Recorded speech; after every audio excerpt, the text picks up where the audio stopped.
you help in the group, but then you have to understand that It really puts you in a situation to reevaluate your priorities. I became a lot more outgoing because If you're not willing to go and do the small things in order to get the where you want to be, you're not going to get the big things that come with life.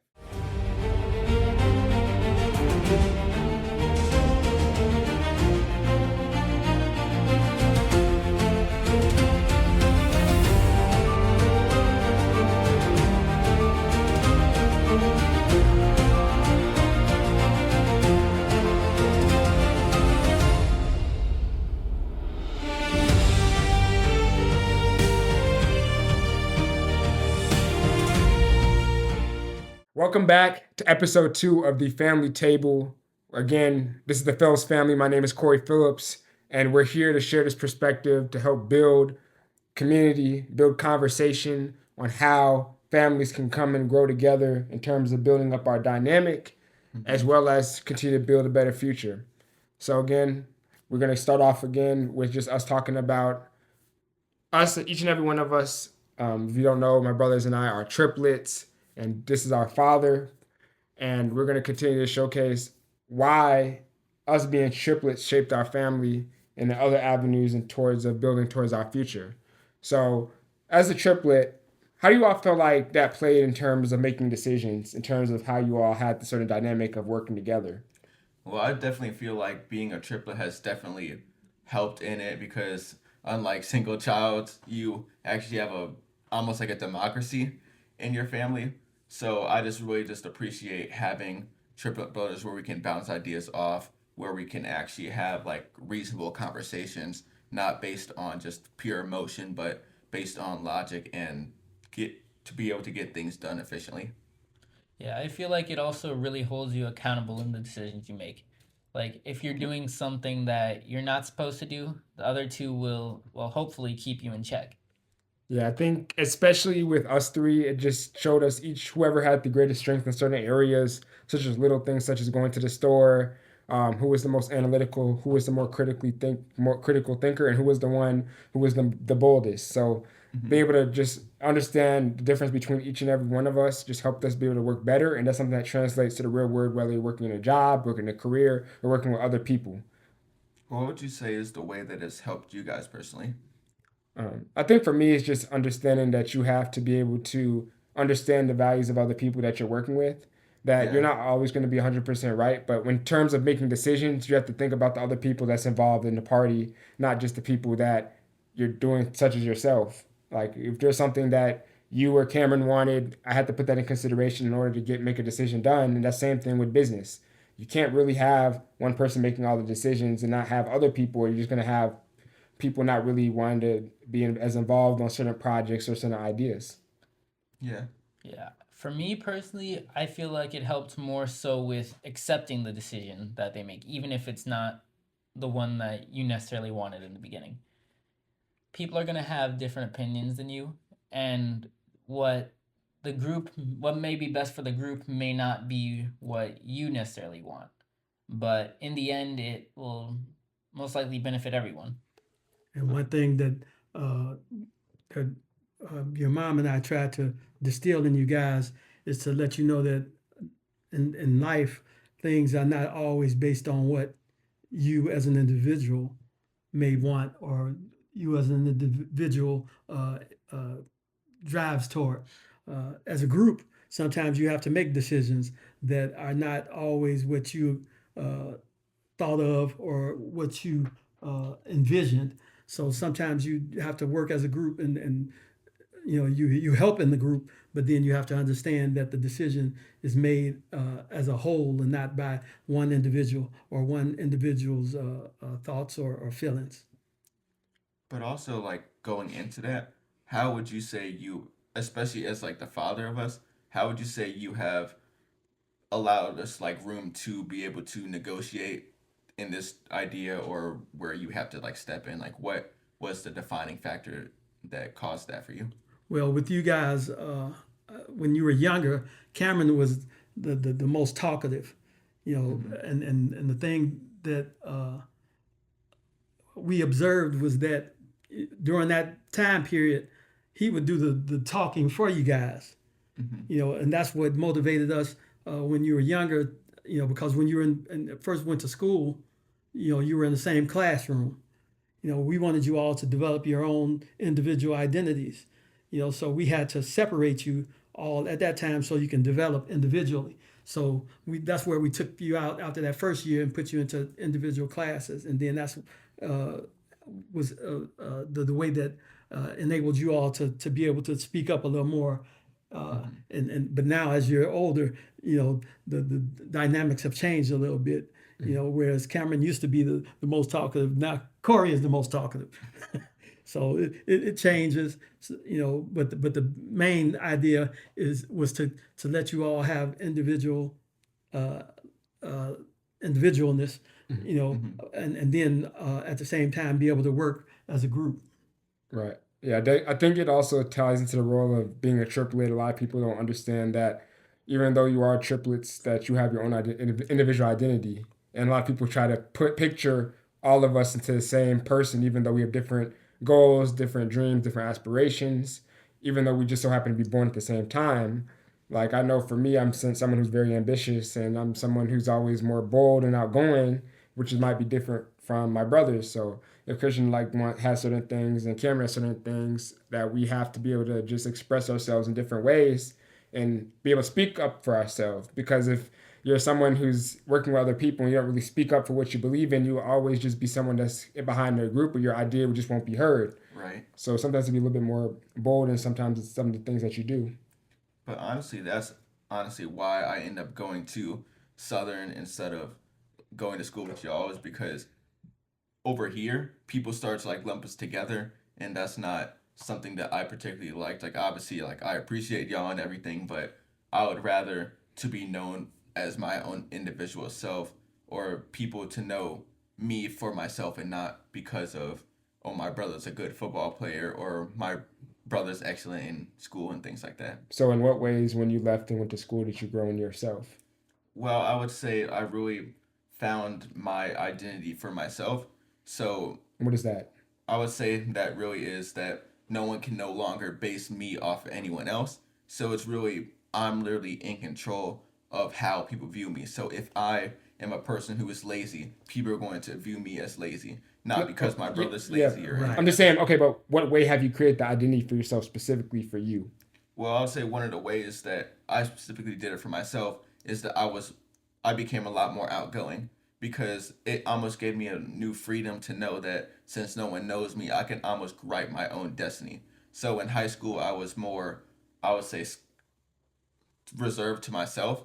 But then to college, I made it a purposeful decision to be more outgoing, so that people would know me as outgoing and be able to be perceived in that way. And how has that helped you in your college career in terms of experience or growth in your career? Well, it's helped me be able to get the things that I want and start achieving the goals that I have for myself. And basically in a environment where you might have to speak up more than once to be able to get your point heard, and the constant radiation, I would say the constant adding on to that is something that really helped me. Okay. And while we're on the topic of speaking up, when with your identity, especially when people start kind of lumping you together, especially with siblings, you need to overcome that fear of speaking up about yourself. You need to advocate for your own identity, and don't be afraid to establish that with other people.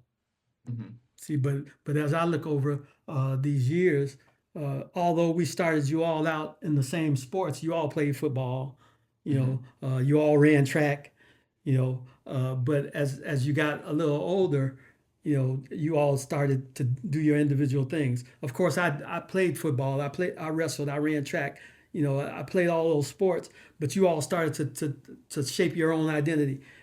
Cameron, you decided that you wanted to wrestle and that you didn't want to run track and play football anymore. That was fine. So you went off into your own area and your own direction that you wanted to go to. Corey, you stayed with track and you played football. So again, you all played basketball together, but again, you all went off into your individual sports. Christian, you decided you wanted to do track and cross country. You decided early you didn't like football, and that's okay. But No, honestly, this was the reason why I stopped doing football, was because I just saw myself like I wasn't good at it. I was on the bench, so it's like I might as well do something else other than just like watch other people play a 12-week season. Okay. I had to retire. I had to retire. All right, but the thing is, you all started to shape your own identities, and then you all started to shape your own interests, and you went into the directions that you went into, and you still did well in those directions, and that was the goal all from the very beginning, and even to this point. And even when you're starting these new things off, people may not believe you. They may not think you're gonna stick with it. Like me with wrestling. Right. Originally, my dad he didn't think that I was really serious about it. But once I actually got into it, stuck with it, and kept going through high school, it really turned into something that I genuinely loved. But the thing was, you showed interest in it, in the beginning, in middle school. But once you got to high school, and they were, kind of looking, for you to be on the team because of the things that you had achieved, you were kind of trying to stray away. So as a parent, I was just saying, hey, you're good at this. Keep working at it. You don't have to do it for, to doing it for a lifetime. It's just a time to get yourself developed as an individual. So I was there to encourage you, and I knew that was an opportunity again to once you go to college, that it may get you some funding in college. So it's a lot of different things that helps with. And then before we get to that athletics, Cameron, in terms of your experience studying abroad in Spain, how does that help you build your individualism in terms of you and your future growth? Studying abroad really taught me how it gave me the experience of being on my own, because even though I still had the support of my family, I still had to go out there and make my own decisions. I didn't have people physically there with me to clean up after me if I made mistakes. So it really put all the pressure on me to figure things out for myself. So, what would you say for someone who's traveled alone and left their family behind for some months? What would you say in terms of someone to build a successful experience abroad? I'd say you need to be comfortable. Well, not necessarily comfortable. You need to accept that sometimes you're going to be alone. It's not something to be afraid of or to avoid. Sometimes you really need to embrace it. Really need to look for growth in those moments where you're struggling. But one thing I can say is that you took it way far beyond just embracing, because you embraced a whole different culture, Spanish speaking culture, and you lived with a family that spoke Spanish, and to be in that different environment, internationally, and be able to thrive in that. And I was so proud when we came to visit you, and you were able to guide us around, and you acted as a spokesman or translator, for us, and you took us around, and the signage is different than here in the United States. So again, you adjusted and did so well. You're a great example for what individuals should do, when they go off in those type of environments. And even more important, a lot of the differences that between the cultures aren't those that you'll really see. It's something that you'll uncover as you spend time there.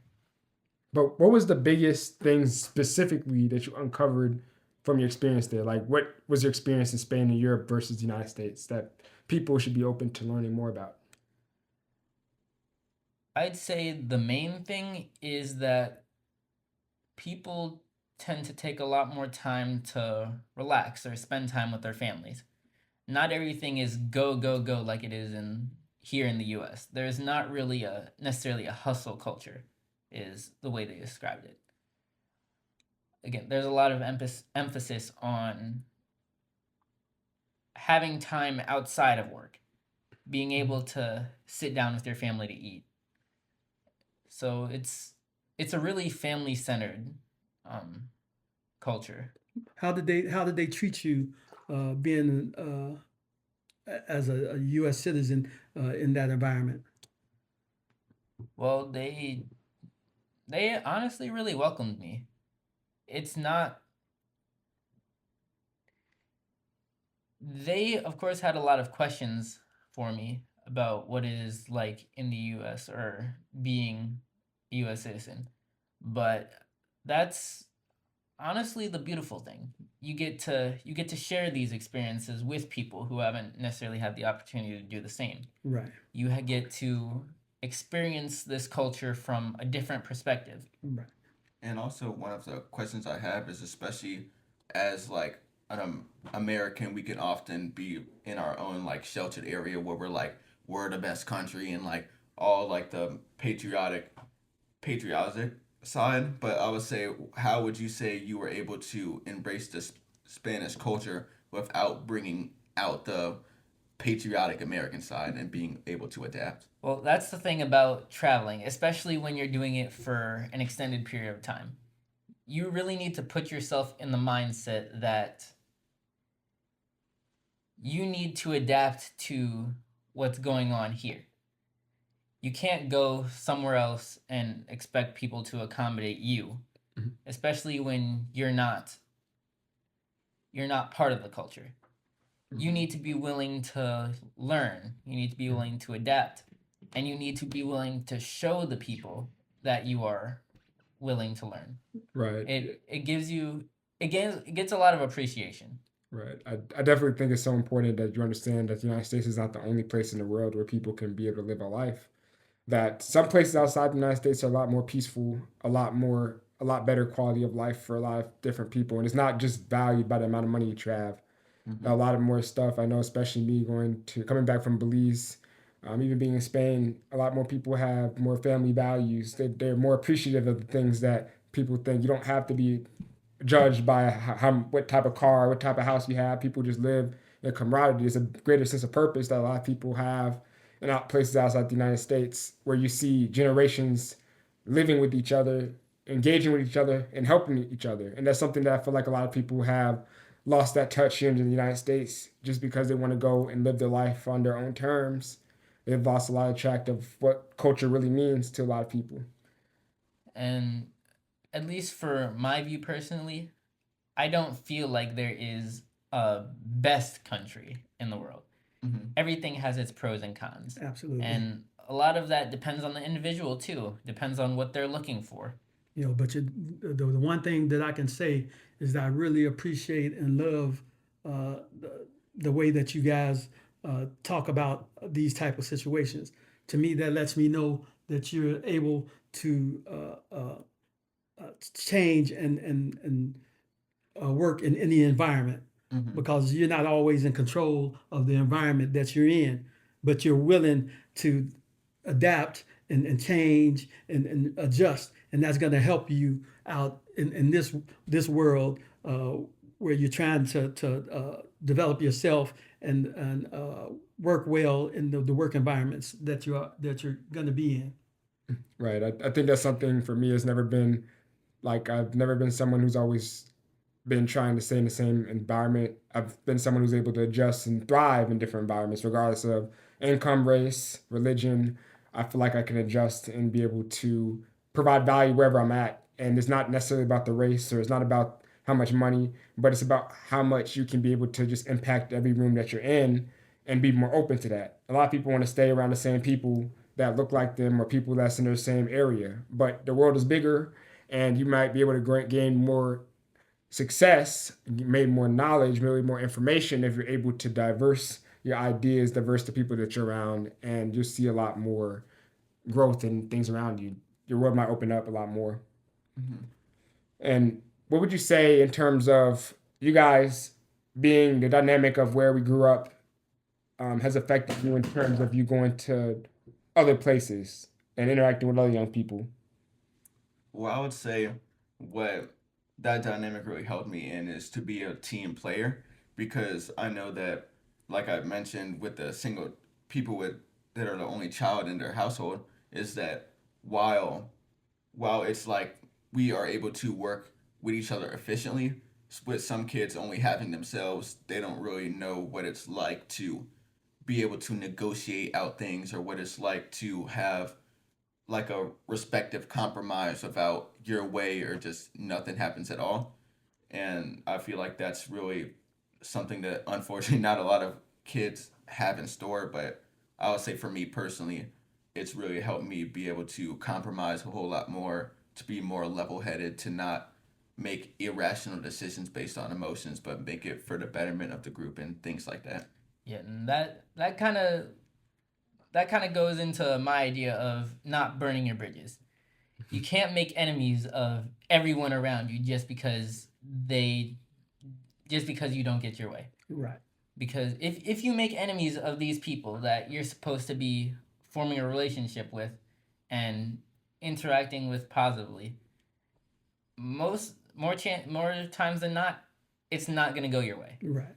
Yeah, you'll never know who the people you are around and people that you're in a room. So being conscious about who you truly are and the people that you're interacting with, because that person that you don't know could be your next opportunity, your next internship, your next opportunity for you to go to wherever you want to be.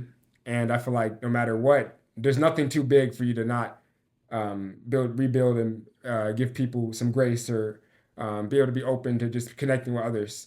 You all might have disagreements, but that doesn't define them as a person. I feel like believe in giving people grace in situations in terms of being able to rebuild something later, or as that's being able to just share ideas. I think it's way better if you're able to just have a great understanding of other people to be able to build and grow way more in terms of life. Well, what would you say has been a time, or if there has been a time, where you actually did burn that bridge, but then make a way to rekindle the relationship? I don't burn bridges. Yeah. I But what if can't you like don't like burn I, like bridges? there's like for me it's never about burning bridges. Like you can always disagree, but to me I'll still find a way to connect and reconnect on situations. But burning bridges is not. I haven't burned a bridge in a relationship to the point where I can never speak to them again. Well, would you say there has been a time where there has been like I'll say a monumental like shake up of the relationship that you were able to rekindle in a certain type of way? I think with a lot of people, even though you're in a certain relationship, whether that's in business or friends, that even though you have disagreements, and you can go on your own timeline. Like everyone's on a different timeline in life, and sometimes it might not be in alignment. So you might part ways, but still having that mutual respect that if someone needed something, that you can still get things done. At the end of the day, everyone's human, and I feel like even if you disagree or even if something doesn't work out, I've never been a type of person to never have too much ego, too much pride to ever just connect with them. If they needed something, I'm someone who'd still give it to them, even if we're not talking or even if we're not in the same position. I believe in still just being able to help people regardless of the situation, and that's something I feel like people need to do. Even if someone that is struggling, I feel like a lot of people don't give people forgiveness, or they just think that they're bigger than the program, but nobody's bigger than the program. And I feel like something that gets a lot of people messed up is they see disagreements as the end all be all. Mm-hmm. They feel that if they can't agree with this person, they can't be with this person. They can't be around them or associate themselves with them. But I feel like it's very important to have people in your circle that have differing viewpoints. Like I was saying before, it gives you perspective, Mm-hmm. and it allows you to come up with solutions to problems that you probably wouldn't have ever thought of. And that's the thing about growing to be young men. There's sometimes that you have to stand your ground on certain subjects or certain matters. That does you shouldn't uh, lower your standards. Mm-hmm. If somebody wants you to cross a line, you don't have to cross that line to lower your standards in serious situations. But again, like you all said, that doesn't have to necessarily burn the bridge. You don't have to uh, not deal with that individual anymore. You should be able to still deal with them, but you've already set the standard that you will not cross that line to do something that's not acceptable or something that's positive. So by doing that, then people will approach you in a different manner from that point on, because you're projecting what your standard is, and they'll know not to cross that standard, or if they do try to cross it, they know that it's not going to work with you as long as you're consistent with your responses in those different type of situations. And in standing your ground, it's like saying, hey, I respect your decision, Right. and I can see what brings you to this, but I disagree. Right. These are my beliefs on the situation, and that's how it is. Well, I would say, like, especially with you, Dad, like, since you are married, actually, that was one of the biggest things that, with you and Mom being together for so long, you've obviously been able to navigate, like, the highs and lows of the relationship. So I would say, how would you say you have navigated that boundary of what is something that is like a non-negotiable that you were able to set, but then what's also left room for you to negotiate on certain topics? From a marriage standpoint, Yes. well, from a marriage standpoint, a lot of times I give way in situations that I normally wouldn't give way, because to keep peace in the household, and in other situations, then I'll stand a little more ground. But you guys are learn about that later on in life, especially if you want the marriage to work. But in that situation, I learned, when I was your age, a lot of times I wouldn't accept or go with certain things. But now that I'm older, and I've been married for 34 years now, over those years I've learned, hey, sometimes it's just not worth it to fight it. So I just handle it and deal with it, and we move on. Yeah, because I think especially like it's one thing that you learn is like it really there's no there's nothing really intentional about always fighting. There has to be some sort of resolution. At the end of the day, things have to continue to move forward. And a lot of people, they try to harp so much on certain situations, certain ideas, certain viewpoints that they don't actually end up getting anything done. Right.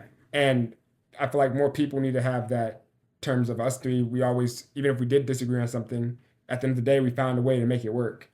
Because at the end of the day, if you don't get anything done, you're just going to be in the same situation that you were to start with. And in a situation where nobody can agree, there's no winning.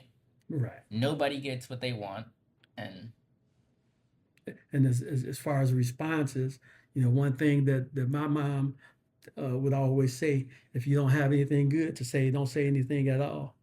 So when she said that, most of the times, if I didn't like something, I just be quiet and let it go, and then we move on from there.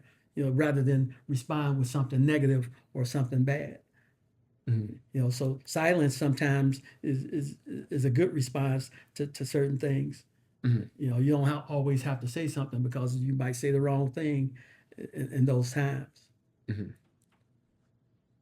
So in terms of each and every one of us being athletes, what do you all feel like was the lessons from sports that led directly towards entrepreneurship, leadership, or any career that you might have in your life? How do you feel like that played a role in your life?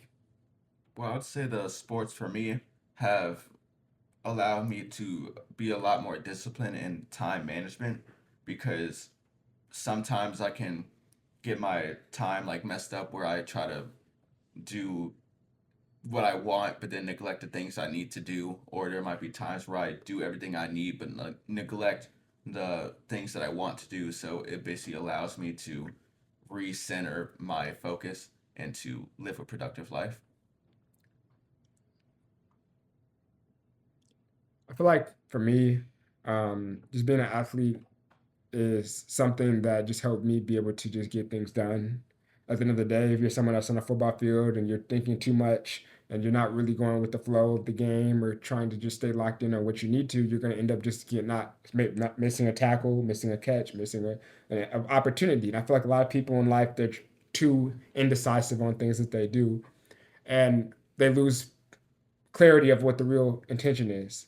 No matter how many times you make a bad play, you make a wrong decision, make a wrong read, it's up to you in your life that if even if things are going wrong, you still have to pick yourself up and go to the next play, the next day, the next opportunity. And that's something that you have to understand, that you can be down for 3 or 4 quarters, but if you have the last 2 minutes or the fifth quarter or overtime, that you can still make the outcome that you desire and still winning. So for me, it's not about just looking at all the negatives, but just looking at how you can make things become possible, even if things don't look the way they are. But if you work hard enough and you have enough persistence and enough discipline, that you'll eventually reach the things that you want. So Cameron, what's your thoughts on that question? So me personally, I feel like it has taught me that you need to get out of your head, really. You can't be, if you get too caught up in looking for the perfect opportunity to strike, the perfect opening, you're never going to go for it. Mhm. And that's honestly a lot more harmful than just letting it fly. Mhm. Sometimes you just gotta go for it, really. Mhm. Yeah, I think it's very, very important that a lot of people are able to just understand that a lot of sports just builds resilience in people.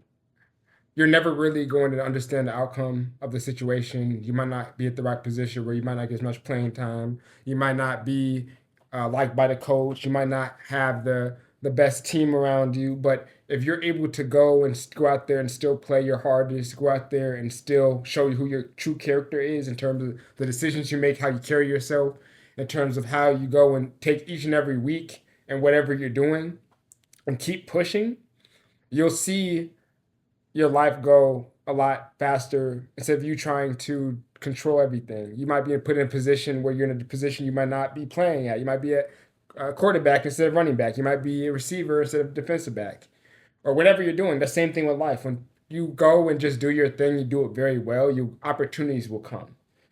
And you see that with a lot of people in life. A lot of people want to have their eyes set on a specific thing. I'm going to be an engineer. I'm going to go to grad school. I'm going to go be a doctor and things like that. But it doesn't always go in a linear form. Same thing with games. You just understand that if you keep going, despite you might not get that opportunity that you want, that first option, but you still have second, third, and fourth, fifth options or limited opportunities in other avenues of your life that if you just open your mind to, you open your decisions to, you can see a lot more things come to you. And other people may see things in you that you never even saw in yourself. You may be put in positions that you don't even really want. Right. But if you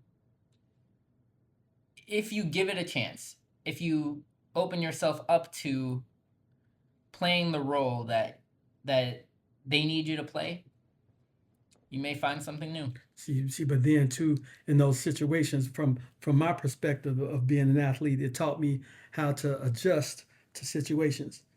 So that when I went into the work environment, I learned to adjust. Prime example, I was with the Illinois State Police. I'm working with the State Police in crime scene investigations, and at the time I'm investigating crimes, but I was also a forensic artist. So I was able to complete a drawing based on the descriptions given by a witness or a victim. So originally we started out on computer. So we were doing it on the computer, and I was having success with it. But at one point, the state police decides, well, we don't want to do it on computer anymore, And I was like, well, why are we not using the computer? Oh, well, we don't want to update the system. I said, well, I don't need to update because I'm having success with the program just as it is. And they say, well, we're going to get away from that. So again, that goes back to our previous discussion. So I have to accept that. But now their response was that, well, if you can do it by hand drawn, then you can do that. I said, well, I can do that too. So I was able to adjust with the situation and still go. And so now I'm doing it by hand drawn rather than by computer. So again, with the sports, you may not be performing well, but somebody might take over your position, but now you got to adjust. And so with me, the athletics taught me how to adjust to situations, where you may not be doing well at one point. Now you got to make some changes, and turn your game around. The same thing with working environment. You got to be able to change and alter what you're doing to transition to a more efficient or effective way in your job. What do you feel like something that's very important? A lot of athletes think that being an athlete is their identity. What spurred you away from that idea of building yourself outside of athletics? Well, honestly, for me, it was just the competition level, to be honest, because there were plenty of times in college where I was running and then like especially there was a time that I don't know if you guys knew, but there was a time where we had a race where we raced a lot of SEC teams, so basically the best of the best in cross country. So then right when the gun went off, I was already like 80 people behind in the first 2 seconds, and we running hills and like it's just a huge gap, and the guy probably ran the the world leading time at that time in that race for Alabama. So honestly, like just competitions like that was basically a humbling experience because it's like there are people who like take this serious, like people who commit their whole lives to running, and like there's nothing against them, but that really showed me that to live a balanced lifestyle, but then also adding on top of that, when I was injured during these times and I would have to sit long periods of time, most people would take the time to basically mope around, miss or like really think about the times where they wish they could have ran or do all that. But I took the opportunity just to pick up my camera and to work on the talent that I already have to be able to do both things at a high level. While at the same time not quitting, Right. because of that. Okay. Right. Yeah, I think you can make the good out of any situation. And for me, being an athlete, we of course had COVID-19 during the middle of our high school career. Most people during that time would sit at home, eating, watching TV, or just doing whatever. For me, I look at it as an opportunity for growth. Mm-hmm. That's something that where I was able to grow in terms of many avenues of my life, from me going and starting to post, take things into my own hands instead of posting stuff online, showing my workouts, showcasing that just because things stopping doesn't mean I'm gonna stop. I'm gonna still move faster by any point. In terms of also COVID being allowed me to go and start investing. Instead of me understanding that yes, we're in COVID now. I first got my first job. I was working at Walmart, and I realized that there's a better way to make my money last beyond the summer, and that's when I started investing. And then, going a couple of years later, after playing college football, I realized that I was doing this for a couple of years, and I could teach this to others. And then now I'm being able to speak across the country, just speak to thousands of people. So imagine if I just sat down in COVID and just worried about the world that was already happening and changing and didn't take any action. I wouldn't be the person I am today if COVID didn't happen. Mm-hmm. I wouldn't be able to take that step that if we weren't stuck in the house and I was forced to get our first job, I wouldn't be in the situation where I am today, because the greatest things happen when there's typically hardship, when there's recessions, when there's typically economic downturns, when there's different challenges in community that shapes and builds the biggest leaders. They all come during the hardest times. And I feel like a lot of people think that hardest times are just times where people stay low, but that's the time where you become resilient. That's the part where you build character. That's the part where you take advantage of the opportunity that's presented itself, because things are going to be hard. Mm-hmm. And it's about how you come and recover from that is what's going to make people great.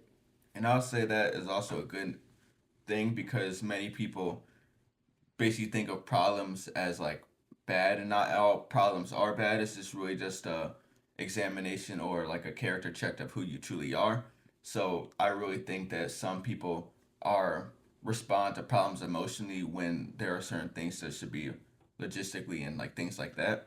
So when people respond to issues, I would say people need to learn how to navigate the right response and not just be in a depressive woe is me mentality, but to really say this is the problem, so what am I going to do about it? And I feel like when it comes to problems like that, it really puts you in a situation to reevaluate your priorities. Like, take me for example. with studying abroad. I had to make the decision to cut my wrestling season short, Mhm. to go on to take this opportunity that would change my life. And this truly is a once in a lifetime thing. There's really nothing like it. But the thing is, a lot of times it's difficult for individuals to set those priorities. Within life, you have to decide what has more priority than the other. And hopefully in those situations, individuals will make the best decision based on priorities. So, and in terms of that, how do you feel like, especially young people who have to give up old habits or their current environment, their current things that they're comfortable in, and go to something new that they've never done in a place they've never been? What advice would you give to someone who doesn't know that they might get an internship, a new school, a new job, or something that's outside of the environment? What would you say to them? I'd just say don't get too comfortable being comfortable. All right. Like, I believe that if you're always comfortable, you're always satisfied, you're not really growing. So I try to tell them that they need to have a drive, a passion. They need to want to get better, to improve themselves and learn through new things. Right. I think it's very important that you have to be able to have something inside of you to showcase that you want more in your life. No one else is going to come and save you. And that's the thing with me, especially in athletics, has taught you that if you're not going to go and promote yourself, no one else will. If you're not willing to go and do the small things in order to get where you want to be, you're not going to get the big things that come with life. If you're not willing to go each and every day to position yourself to that person's desire to be, you're going to stay where you are every single year. And that same thing with New Year's resolutions. If you're waiting until New Year's to start the New Year's resolution, you're already putting yourself behind. You should just create the habits beforehand the second you get them. And you can adjust on the fly. And that's something that understanding that you're in control of how big your circumstance can become based off of how much effort you want to put in. Like if we put this podcast, most podcasts don't make it past a couple episodes. And same thing with YouTube. It's not about doing it great one time, but it's about going and doing it consistently. All right. That's the biggest thing with myself. I never was someone who was the biggest perfectionist, but I was someone who was willing to go, take trials, fail, find ways to just go another direction and then keep going. And that's something I feel like a lot of athletes, a lot of people can use from that experience, is that it's just about keep going. So for the people who don't necessarily have that drive but want to build it, what would you recommend they do? You need to find that drive and what you're doing. If you don't have something, go out there and expose yourself to new things and see what you will find. There's not a lack of information. It's not a lack of resources, a lack of implementation in today's society. And if you aren't exposed to it around people who don't have that same drive, find people that will. There is someone inside their world that can give you an opportunity. It's just waiting for you if you're able to go and find it. The negative things that I've observed from individuals is that they procrastinate, or they put off things, or they think about things too long, or they make excuses. Excuses are tools of the weak. That was one thing that I didn't want from you guys. Don't give me an excuse. Just go out there and make it happen. And that's what the mental thought you have to have in life is that, okay, I may not know all the details of this, but I'm gonna go out here and make it happen. And you have to have that confidence that if I'm given a task, I can go out there and get it done.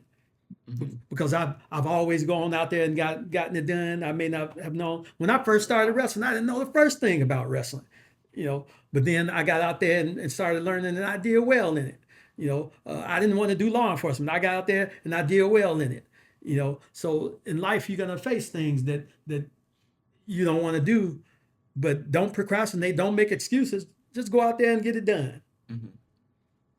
And I think that's something that a lot of people online, they just want to go online and complain. They want to go and say certain things, but they just really don't go out there and change it. We see a lot of protests. We see a lot of social media arguments. But if people don't actually go out there and create the change that they desire to see, then you cannot go and try to put that blame on other people. If you're not going to lead by example and position yourself that you can go out there and make it happen, then you don't have any right to go out there and complain about something you're not going out there to go and build yourself. But tell us about that strategy that you just talked about, and how you've helped Chicago with the youth in Chicago. In terms of being able to build certain things, in terms of how I got started. Programs Yeah, with so the Social Storm and those things. so for me, a lot of this started back to me being an athlete. When I first, like I mentioned earlier, I came into COVID, I really wasn't someone who was able to be seen as much. So I went and took it in my own hands. And I started promoting myself online from just being someone that was on JV. And after I started playing, becoming one of the top running backs, all conference football player, I ended up getting 3 Division II offers coming out of high school. And for me, that same testimonial, dad was talking to me. I didn't know what I wanted to do. And he told me that I was good at marketing. So for me, I realized I came to college, if I can market myself to go and be a football player, imagine if I market myself for something I'm actually good at, that I can apply to the world of business and actually help people. So I started investing when I was 16. And when I came to college, I want to see other young people do it. So I started making videos in my college dorm room. And I started going out there and providing value, going and basically just volunteering my time. And it just turned an idea from that to going to be able to go and be featured in Black Enterprise, to being able to work with the mayor's office, partner with the city of Chicago. Started with just me starting off with a video. And even though it wasn't perfect, it's something that I just took very seriously. And it just started to just grow over the course of time, that whatever you're doing, it doesn't matter where you are when you start, but it's about you building a process of where you're going to be and setting yourself up, not just thinking 3 months, not thinking just 3 years, but looking 30, 40, 50 years down the line. That if I can go and do this for myself and my community and my family, then we can go and set ourselves up for the rest of our lives if we do it right. And I feel like for me, it's just being able to just have those lessons of just being able to be resilient and going out there to just understand it's not about you, but it's about how much value you can provide to others and just seeing the change in the world. Like I got tired of just seeing all the negative things they talk about young people when I went out there and created it. And that's something that I feel like that's so important, is that a lot of people go out there and complain talking about there's too much violence, that there's too much negativity online, that there isn't anything happening in our communities. But if you go out there and go and build it, it can happen. For me, because I'm not even from Chicago originally, and I went there and actually go and start creating change. And that's something that if you're someone in your community that you want to see something, you can go out and do it. It's not a lack of ability, it's lack of implementation, like I mentioned. I think it's something that is not, that a lot of people would rather point fingers and actually take self accountability. And if we can take more self accountability in our own life, then we can go and help build others. But until then, if you're not putting that self accountability in yourself, what role do you have to say and tell other people what they should do? Mm-hmm. I feel like if people talk about there isn't enough things being done, go out there and change it yourself. That's outstanding that you've done. And the one thing that I love is when you say that, don't allow others to write your story. Mhm. You have to be able to make your own story. Right. So that's key in this life, and in your endeavors, that you make the story that you want everybody to know, and not have it be based off what somebody wants to say that's negative about it. Right. I think that's something a lot of people just are so focused on what everyone else thinks of them that they turn that into what the reality actually is. But you're in control of what your reality that you create for their world. It's not really about you fitting in. It's not about you being like everyone else. If you want to go and truly be the person you desire to be, you have to be able to let go of those people who aren't going to support you and find people that will. So for me, it's just being able to understand that you can write the story. Everyone else is looking at everyone else's story online, that they don't actually go out there and live their own. Right. Everyone's too focused on being like everyone else, But in reality, I feel like for me, I live my life in terms of being able to live it like you're in your own movie. You're the one that can control that from the way you show up. If you don't show up for yourself, no one else will. And I think that's just the biggest thing. If you take more action, you actually take more steps in that direction, you actually build confidence, you build resilience. And for you guys, how do you feel like you became more confident in who you were by finding your passion? Well, I'd say how I really became confident was just my faith in general. Like that's something that really allowed me to believe in who I was because before I would say in like high school, middle school, elementary school, I kind of like didn't really have that I would say self like passion for myself. Like I would really like live life as like mediocre, let other people write my stories and whatever the circumstance I was in, I would just go along with it. But I would say really until I grew in my faith was when I really was able to build like the passion for like that I'm actually like a good person. I'm actually like a person that can contribute so many things in life that so many people just might not see, but from their perspective, but I know that I can do it. So, how do you feel like your exposure to many outside environments kind of shaped you and your perspective, especially with other young people who might not be exposed to the same things you have? What would you say that changed your perspective and that other people who might not have that same exposure opportunities should understand, and how can they get there? Well, honestly, I just saw it from many different things. So like when our dad would like when we would like go around like I would say like Chicago, I would be able to see different lifestyles. When I go to school in Baton Rouge, I was able to see a lot of different lifestyles, see how people live, see how people's dynamics are, and to really work with that. And what was the follow up question? How can they get involved and get grow their own exposure in their life? Where I would say how they can really grow their exposure is that your start is not your finish. So whatever basically point that you started at, some people may have quote unquote started at the wealth line a lot.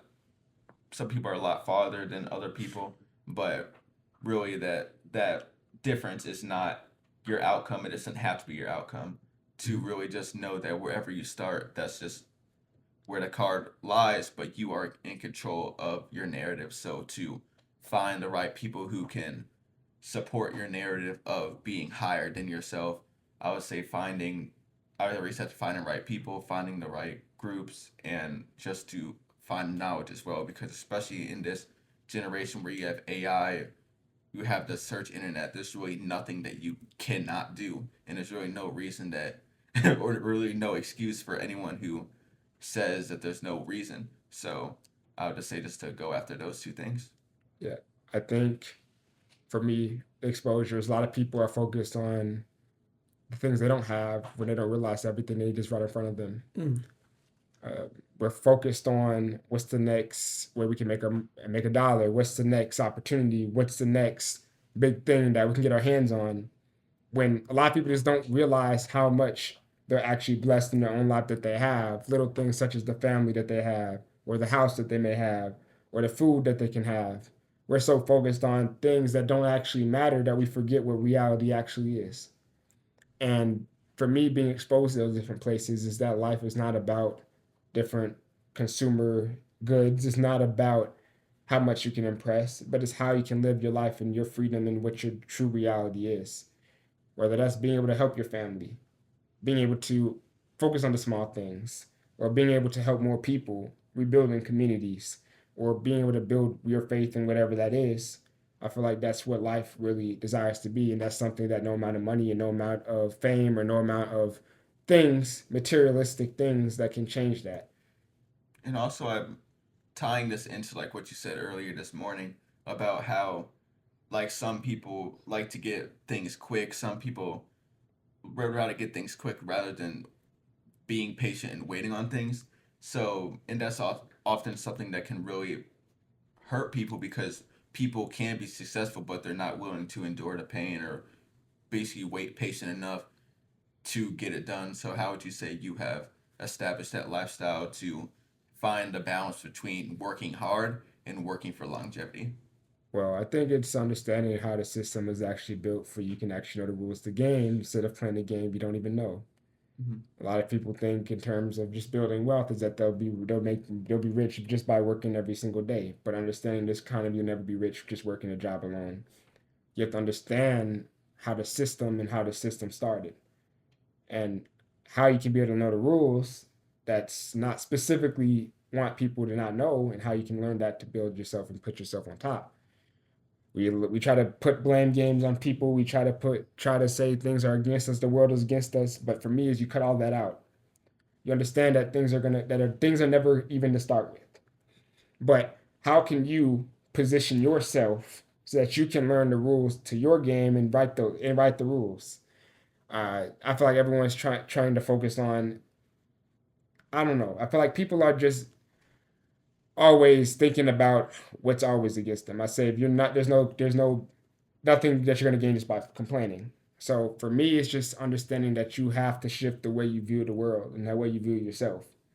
That you're not obligated to just work a job and not have no freedom, but you're the one who can go write your job and whatever that is and build your freedom. And that's not just by chasing the biggest paycheck. It's not just by building just something just to have it or buying stuff just to have it.